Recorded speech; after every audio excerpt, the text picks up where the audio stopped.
Welcome in math for you. आज हम discuss करेंगे सिस्टम ऑफ लीनियर इक्वेशंस के सॉल्यूशंस के बारे में। तो सबसे पहले उनके सॉल्यूशन से पहले हम डिस्कस करते हैं कि हमारे पास सिस्टम्स किस तरह के हो सकते हैं या कितने टाइप के सिस्टम होते हैं। तो अगर हम सिस्टम्स की बात करें तो हमारे पास दो सिस्टम होते हैं, एक होता है होमोजीनियस सिस्टम और दूसरा होता है नॉन होमोजीनियस सिस्टम। तो आज हम होमोजीनियस सिस्टम के सॉल्यूशन के बारे में बात करेंगे और उसको सॉल्व भी करेंगे कि होमोजीनियस सिस्टम को किस तरह सॉल्व किया जाता है। होमोजीनियस सिस्टम को हम सॉल्व तो करेंगे, उससे पहले आप लोगों को इक्लोन फॉर्म बनाना आनी चाहिए या रिड्यूस इक्लोन फॉर्म बनाना आनी चाहिए और मैट्रिक्स का रैंक के बारे में पता हो, जो कि हमने प्रीवियस वीडियो में डिस्कस किया है, क्योंकि ये सारे टॉपिक्स इस टॉपिक से इंटरकनेक्टेड हैं। टॉपिक की तरफ आगे मूव करते हैं। आज जो हम डिस्कस कर रहे हैं वो है homogeneous system of equation. Homogeneous system of equation basically क्या होता है कि आपके पास ऐसी इक्वेशंस आपके पास एक सिस्टम के अंदर गिवन होती हैं जिसके अंदर कांस्टेंट नहीं होता, उस कांस्टेंट की जगह इक्वल टू होता है। जैसे कि फॉर एग्जांपल आपके पास लिखा हुआ है a system of homogeneous linear equations. ये एक ऐसा सिस्टम है जो होमोजीनियस लीनियर इक्वेशन का है। वो कैसे हमें पता चला? इक्वल टू के बाद अगर जीरोस नज़र आ जाए, वहाँ पे कोई कांस्टेंट ना हो, तो उस सिस्टम को कहा जाता है होमोजीनियस सिस्टम। तो आपके पास a1 x plus b1 y plus c z is equal to 0। इस इक्वेशन में भी कोई कांस्टेंट नहीं है, सेकंड वाली में भी कोई कांस्टेंट नहीं है और थर्ड वाली में भी कांस्टेंट नहीं है। तो जब होमोजीनियस सिस्टम होता है तो उसका एक सोल्यूशन आप सबको पता है, it always satisfy x is equal to 0, y is equal to 0 and z equal to 0। आप देखिए सॉल्यूशन का मतलब क्या है? किसी भी सिस्टम के सॉल्यूशन का मतलब है आप ऐसी वैल्यूज फाइंड करें जब वो वापस आप इक्वेशन के अंदर पुट करें तो वो इक्वेशन सेटिस्फाई हो जाए। अगर आप x की जगह पे 0 पुट करेंगे तो ये वैल्यू क्या हो जाएगी? 0। y की जगह पे पुट करेंगे ये वैल्यू क्या हो जाएगी? 0। z की जगह पे पुट करेंगे तो ये वैल्यू क्या हो जाएगी? 0। 0 प्लस 0 प्लस 0, आंसर क्या आएगा? Equal to 0। It means verify हो गया। तो आप कह रहे हैं कि द सॉल्यूशन 0 0 0 0 0 0 का मतलब है कि x की वैल्यू भी 0, y की वैल्यू भी 0 और z की वैल्यू भी 0। ये आपको ऑर्डर पेयर फॉर्म में दे रखी है। Of the above system is called trivial solution और जीरो सॉल्यूशन। तो होमोजीनियस सिस्टम का एक सॉल्यूशन आप लोगों को पता चल गया कि कोई सा भी होमोजीनियस सिस्टम हो जिसके अंदर वेरिएबल 3 हो, 4 हो, 8 हो, 10 हो, उसका एक सॉल्यूशन तो आपको पता है जो कि उस सॉल्यूशन का नाम हम क्या कहते हैं? ट्रिवियल सॉल्यूशन या फिर zero solution. Any other non zero solution of the above system of equation is called non trivial solution.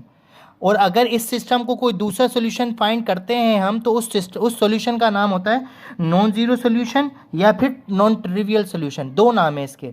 अगर 0 0 0 सॉल्यूशन है इसका तो उसको हम कह सकते हैं जीरो सॉल्यूशन और ट्रिवियल सॉल्यूशन। और अगर इसके अलावा कोई सॉल्यूशन हम फाइंड करते हैं, एक तो पक्का है कि इसका ट्रिवियल सॉल्यूशन तो लाजमी होगा। अगर ये होमोजीनियस सिस्टम है तो इसका एक लाजमी कंडीशन है कि इसका ट्रिवियल सॉल्यूशन तो होगा। क्या पता ट्रिवियल सॉल्यूशन के बाद इसके नॉन ट्रिवियल सॉल्यूशन भी आ जाए। नॉन ट्रिवियल का दूसरा नाम नॉन जीरो सॉल्यूशन भी हमें मिल सकता है। तो नॉन जीरो सॉल्यूशन मिल सकता है या नहीं, ये इसकी दो चार कंडीशंस हैं जो कि हम रीड करते हैं।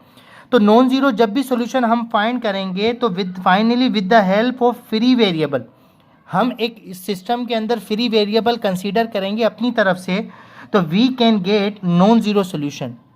तो हम वहाँ से वो नॉन जीरो सॉल्यूशन फाइंड कर सकते हैं अगर वो पॉसिबल होगा। तो इसके केसेस हैं, दो केस हैं। पहले तो ये लिखो, ये लिखा हुआ है ए एक्स इज इक्वल टू 0, ये है मैट्रिक्स फॉर्म। ए क्या है? ए आपका कोफिशिएंट मैट्रिक्स है जो कि एक्स के साथ वाई के साथ ये जो नंबर लगे हैं ये A1 A2 A3 B1 B2 B3 and C1 C2 C3, ये मैट्रिक्स बन जाएगा ए। और ये कैपिटल एक्स किसका मैट्रिक्स बनेगा? कॉलम मैट्रिक्स होगा जिसके अंदर एक्स वाई जेड आ जाएगा। फिर इज इक्वल टू लगा के 0 0 0, उसका नाम है नल मैट्रिक्स। ये दोनों कॉलम मैट्रिक्स होंगे, एक्स भी और नल मैट्रिक्स भी, ये दोनों कॉलम मैट्रिक्स होंगे। ये होमोजीनियस सिस्टम की डेफिनेशन है mathematical. A homogeneous system of linear equation n का मतलब है अननोन। अब देखें यहाँ पे अननोन क्या है आपके पास? यहाँ पे अननोन है एक्स वाई जेड। इसका मतलब आपके पास एन की वैल्यू कितनी हो गई? यहाँ पे 3।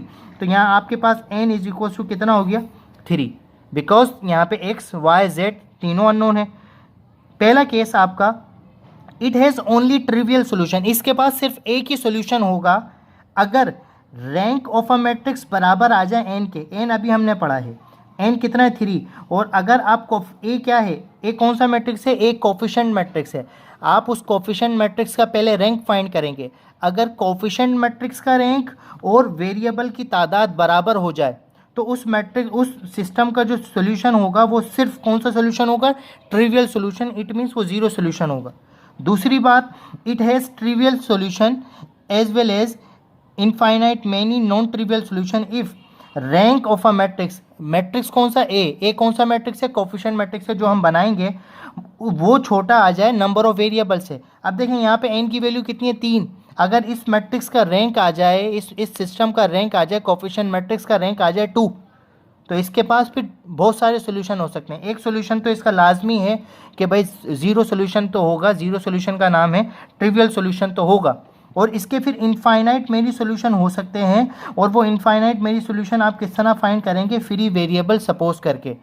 तो हम यहाँ पे एक एग्जांपल लेते हैं होमोजीनियस सिस्टम ऑफ इक्वेशन की और फिर उसको सॉल्व करते हैं। फिर उसके वेरिएबल्स जी देखते हैं कि भाई क्या पता उसके एक सोल्यूशन है या फिर उसके इनफाइनाइट मेनी सॉल्यूशंस हैं। एक एग्जांपल लेके हम समझेंगे। तो ये वीडियो को पॉज करके आप ये सारी इसकी जो की पॉइंट्स हैं, ये की पॉइंट्स आप नोट कर लें। Rank of A is equals to N या rank of A less than N, ये इंपॉर्टेंट पॉइंट है। जब आप सॉल्व करने बैठेंगे तो आपको इन दो नोट की ज़रूरत पड़ेगी। तो ये आप लिख लें अपने पास। जब हम सॉल्व करेंगे तो आपको इस चीज़ को देखना पड़ेगा दोबारा। तो देखें आपके पास हमने एक सिस्टम लिया है, solve homogeneous system linear equation. आपके पास ये सिस्टम है, सिस्टम के अंदर 3 इक्वेशंस हैं। आपने इसका सोल्यूशन फाइंड करना है कि सिस्टम का क्या सोल्यूशन होगा। सबसे पहले तो ये आइडेंटिफाई करना है कि ये सिस्टम होमोजीनियस है या नहीं। उसने लिख दिया है लेकिन हमें फिर भी पता करना चाहिए कि आपके पास यहाँ पे कोई कांस्टेंट नहीं है, इसका मतलब ये होमोजीनियस सिस्टम है। अब इस पहले सिस्टम को सॉल्व करने के लिए हम इस सिस्टम को मैट्रिक्स फॉर्म में कन्वर्ट करते हैं। अब मैट्रिक्स फॉर्म में कन्वर्ट करने के लिए ए आपका कौन सा मैट्रिक्स होगा, ए बेटा वो मैट्रिक्स होगा जो सारे के सारे कोफिशिएंट होंगे। जैसे कि फॉर एग्जाम्पल इधर एक्स के साथ कुछ भी नंबर नहीं है तो क्या है 1, तो आपके पास कॉलम क्या बनेगा 1 2 3। तो आपके पास 1 2 3। उसके बाद यहाँ क्या है 4 और इसका कुछ भी नंबर नहीं है तो इसके साथ कोफिशिएंट क्या है 1 2। तो इसका मतलब 1 4 1 2। देन उसके बाद थर्ड कॉलम क्या बनेगा 2 -3 -4, 2 -3 -4। ये आपका बन गया कोफिशिएंट मैट्रिक्स जिसको आप कह रहे हो ए। उसके बाद फिर आपने एक्स बनाना है। एक्स आपका वेरिएबल होता है जो कि आपके पास सवाल में होते हैं। अब देखें यहाँ पे सवाल में आपके पास 3 वेरिएबल है एक्स वाई जेड। आप इनका कॉलम मैट्रिक्स बना देंगे क्योंकि जब आप इनको मैट्रिक्स को मल्टीप्लाई करेंगे तो यही बनेगा कॉलम मैट्रिक्स। इस वजह से हम इसको कॉलम में लिख रहे हैं। और दूसरा उसके बाद ओ मैट्रिक्स कौन सा होता है, नल मैट्रिक्स। अब इसके अंदर क्या है 0 0 0, तो ये हो जाएगा कॉलम मैट्रिक्स 0 0 0। ये आपकी क्या बन गई, मैट्रिक्स फॉर्म बन गई। ये मैट्रिक्स फॉर्म तो बन गई। अब हमें ये पता है कि भाई ये होमोजीनियस सिस्टम है, इसका एक सोल्यूशन तो लाजमी आएगा जो कि उसको हम कहते हैं ज़ीरो सोल्यूशन। ज़ीरो सोल्यूशन का मतलब है जिसके अंदर एक्स की वैल्यू 0 होगी, वाई की वैल्यू 0 होगी और जेड की वैल्यू 0 होगी। अब हम ये चेक करने जा रहे हैं क्या इसका एक से ज़्यादा सोल्यूशन मिल सकता है जिसको हम नाम देते हैं नॉन ज़ीरो सोल्यूशन या नॉन ट्रिवियल सोल्यूशन। तो उसके लिए हमें इस मैट्रिक्स का क्या चाहिए, रैंक चाहिए।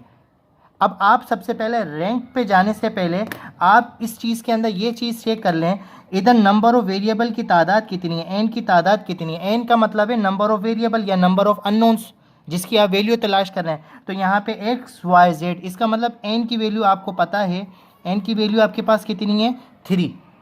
अब आप इस मैट्रिक्स का रैंक फाइंड करें। अब रैंक फाइंड करने के लिए देखें हमें वो इसकी क्या बनानी पड़ेगी, रिड्यूस इक्लोन फॉर्म बनानी पड़ेगी। रिड्यूस बना लें या इक्लोन फॉर्म बना लें एक ही बात है। तो हम इस मैट्रिक्स की इक्लोन फॉर्म बनाते हैं। इक्लोन फॉर्म हमने प्रीवियस वीडियो में की है, अगर किसी को समझ नहीं आती तो वो देखे ताकि हम इसको आगे जल्दी से मूव करें। तो इक्लोन फॉर्म क्या कहती है, इक्लोन फॉर्म कहती है कि भाई लीडिंग एलिमेंट क्या होना चाहिए, नॉन जीरो के बाद 1 होना चाहिए। तो इसका लीडिंग एलिमेंट क्या है 1, हमें इसको चाहिए नीचे 0, इसके नीचे क्या चाहिए 0। रो 1 को 2 से मल्टीप्लाई करके रो 2 से माइनस करवा दें, रो 1 को 3 से मल्टीप्लाई करके रो 3 से माइनस करवा दें, तो इसमें क्या आ जाएगा 0 0 आ जाएगा। यहाँ मैं इसको अब जल्दी से रफ वर्क के अंदर आप लोग कर लीजिएगा। यहाँ पे मैं ऑपरेशंस परफॉर्म कर देता हूँ। तो देखें यहाँ पे मैंने इस मैट्रिक्स को ऑपरेशंस लगा के इक्लोन फॉर्म बना दी। अब इक्लोन फॉर्म बन गई। अब इसका रैंक देखें, रैंक की क्या डेफिनेशन थी कि नॉन जीरो रोज होनी चाहिए। अब देखें इसकी एक रो तो मुकम्मल ख़त्म हो गई, इसका मतलब इसका रैंक कितना हो गया, 3 हो गया, सॉरी 2 हो गया। तो रैंक ऑफ ए कितना आ रहा है, 2 आ रहा है। और इस मैट्रिक्स में एन की वैल्यू कितनी थी, 3 थी, लेस देन आ रहा है ना। जो कि अब देखें वो कंडीशन याद करें जिसमें लिखा हुआ था कि अगर रैंक छोटा आ जाए एन की वैल्यू से तो उसके उस सिस्टम के पास ट्रिवियल सॉल्यूशन भी होगा और नॉन ट्रिवियल सॉल्यूशन यानी नॉन जीरो सॉल्यूशंस भी होंगे बहुत सारे। तो अब क्या करोगे आप, इस मैट्रिक्स को आपको पता चल गया कि इसके पास और भी सॉल्यूशन है, क्योंकि अगर रैंक की तादाद बराबर हो जाती, इन दोनों की वैल्यू सेम आ जाती, इसका मतलब इसके पास एक ही सॉल्यूशन होता। यहाँ ऐसा नहीं हुआ तो अब हमें आगे जाना पड़ेगा। अब आगे जाके हम क्या करेंगे कि आपके पास ये ax = 0 वाली जो फॉर्म है, इसके अंदर एक ही जगह पे आप ये मैट्रिक्स रख दोगे जो आपने इक्लोन फॉर्म बनाई है, और फिर वहाँ से उनको सॉल्व करोगे जैसे हम आगे करते हैं अभी इसको। तो देखें मैंने यहाँ पे x की जगह पे वो इक्लोन फॉर्म रखी है जो अभी हमने बनाई थी, और ये x मैट्रिक्स है, ये हमारा नल मैट्रिक्स है, इनको मल्टीप्लाई किया, इनको सॉल्व किया, तो आपके पास ये इक्वेशंस बन गई। अब आपके पास यहाँ से नोट कर सकते हो कि आप यहाँ से y की वैल्यू कैलकुलेट कर सकते हो। तो आप यहाँ से y की वैल्यू कैलकुलेट करोगे तो आप लिखोगे कि फ्रॉम इक्वेशन 2 में से फ्रॉम 2 वी गेट, हम क्या हासिल करेंगे, y = z की वैल्यू, z इधर प्लस कर रहा है, उधर जाके क्या करेगा माइनस, ये आपके पास z की वैल्यू आ गई, ये आपके पास z की वैल्यू आ गई। यही y की वैल्यू इक्वेशन 1, इसको नाम दे दो इक्वेशन 1 और इसको नाम दे दो 2, जो कि अभी हमने लिखा था यहाँ पे 2 भी। तो ये इक्वेशन 1, ये y की वैल्यू जब इक्वेशन 1 के अंदर पुट करोगे तो यहाँ पे y की जगह पुट करोगे तो x की वैल्यू मिल जाएगी, जो कि अभी हम यहाँ से फाइंड कर लेते हैं। तो देखिए मैंने क्या लिखा, पुट y = -z इन 1 इक्वेशन मेरी क्या है, x + 4y + 2z। यहाँ पे y की वैल्यू क्या रखोगे, -z, तो y की जगह पे आ जाएगा -z + 2z, ये आपका 2 है, ये 2z = 0, x ± +-4z + 2z = 0। तो यहाँ से आपके पास x की वैल्यू नहीं, x - 2z बचेगा, और z अगर उधर चला जाएगा तो x = आपके पास बचेगा 2z। ये आपके पास किसकी वैल्यू मिल गई, x की वैल्यू। अब देखिए आपके पास एक वैल्यू मिसिंग है, वो वैल्यू किसकी नज़र नहीं आ रही, आपके पास z की वैल्यू नज़र नहीं आ रही, ये इसको मैंने मार्क कर दिया। x की वैल्यू मिल गई z, y की वैल्यू मिल गई 2z, x नज़र नहीं आ रहा ना, तो x को हम क्या सपोज करेंगे, फ्री वेरिएबल सपोज करेंगे, जो कि स्टार्टिंग में मैंने आपको मार्क भी करवाया है कि जब हमारे पास नॉन जीरो सॉल्यूशंस होते हैं तो वहाँ पे हम फ्री वेरिएबल का सहारा लेके उसको सॉल्व करेंगे। तो यहाँ पे फ्री वेरिएबल हम क्या लेने, z, वो फ्री वेरिएबल कुछ भी हो सकता है लेकिन हम उसको z की जगह पे रखेंगे। तो देखें यहाँ पे हमने क्या लिखा, we consider z = k, z की कुछ भी वैल्यू ले सकते हैं आप, z = t ले लें, z = आपके पास फॉर एग्जांपल f ले लें, ये आप फ्री वेरिएबल है, आप लिखोगे उसके आगे कि ये जीरो नहीं होना चाहिए, इसकी पहली कंडीशन ये है, और इसके आगे आप लिखोगे कि भाई ये फ्री वेरिएबल है। अब आपके पास z की वैल्यू क्या मिल गई, k, तो आपके पास देन x की वैल्यू क्या मिलेगी, x की जगह पे, z की जगह पे 2 रखो, k रखोगे तो x की वैल्यू क्या हो जाएगी, 2k। आपके पास y की जगह पे z की वैल्यू रखोगे तो y = -k, और आपने z की वैल्यू क्या फाइंड की हो, क्या सपोज की है, k। तो आपका जो सोल्यूशन बन जाएगा वो आपका सोल्यूशन बनेगा। तो रिक्वायर्ड सोल्यूशन इज, x की क्या वैल्यू मिली है 2k, कॉमा y की क्या वैल्यू मिली है -k, और z की वैल्यू क्या मिली है k। ये आपका रिक्वायर्ड सोल्यूशन हो गया इस होमोजीनियस सिस्टम ऑफ इक्वेशन का। ये थी आपकी होमोजीनियस सिस्टम ऑफ इक्वेशन को सॉल्व करने की टेक्निक। बस ये डिपेंड करता है कि भाई रैंक अगर less than number of variable से आएगा तो आप फिर फ्री वेरिएबल सपोज करोगे, अगर रैंक और वेरिएबल की तादाद बराबर हो गई तो उसका एक ही सोल्यूशन होगा जो नॉन ट्रिवियल होगा। लेकिन इसमें एक बात आप याद रखें कि इस मैट्रिक्स, इस सिस्टम के पास एक सोल्यूशन तो लाजमी है जो कि हम उसको कहते हैं जीरो सोल्यूशन या ट्रिवियल सोल्यूशन, और उसके बाद इनफाइनाइट सोल्यूशन है। और एक चीज़ नोट करके दिखाऊं मैं आपको यहाँ पे कि इसका ये कैसे इनफाइनाइट सोल्यूशन कैसे बनेंगे, इसके बहुत सारे सोल्यूशन कैसे बनेंगे। वो बहुत सारे सोल्यूशन ऐसे बनेंगे, आप के की वैल्यू रखते जाओ और यहाँ पे वैल्यू मिलती जाएगी। जैसे कि फॉर एग्जाम्पल प्रूफ के तौर पे के की वैल्यू 2 रखो तो यहाँ पे क्या मिलेगा, 2 × 1 = 2, के की वैल्यू यहाँ रखोगे तो -1, के की वैल्यू यहाँ रखोगे तो 1, तो आपको मिलेगी एक सोल्यूशन मिलेगा 2 -1 1।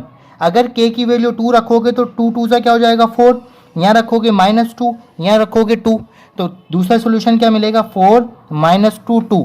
ऐसे आपके बहुत सारे सोल्यूशन जनरेट होते जाएंगे जितना आप इसको चाहें। ये था आपका होमोजीनियस सिस्टम से रिलेटेड क्वेश्चन। नेक्स्ट वीडियो में इससे मजीद डिस्कस करेंगे। मजीद वीडियोस के लिए हमारे चैनल को सब्सक्राइब करें। वीडियोस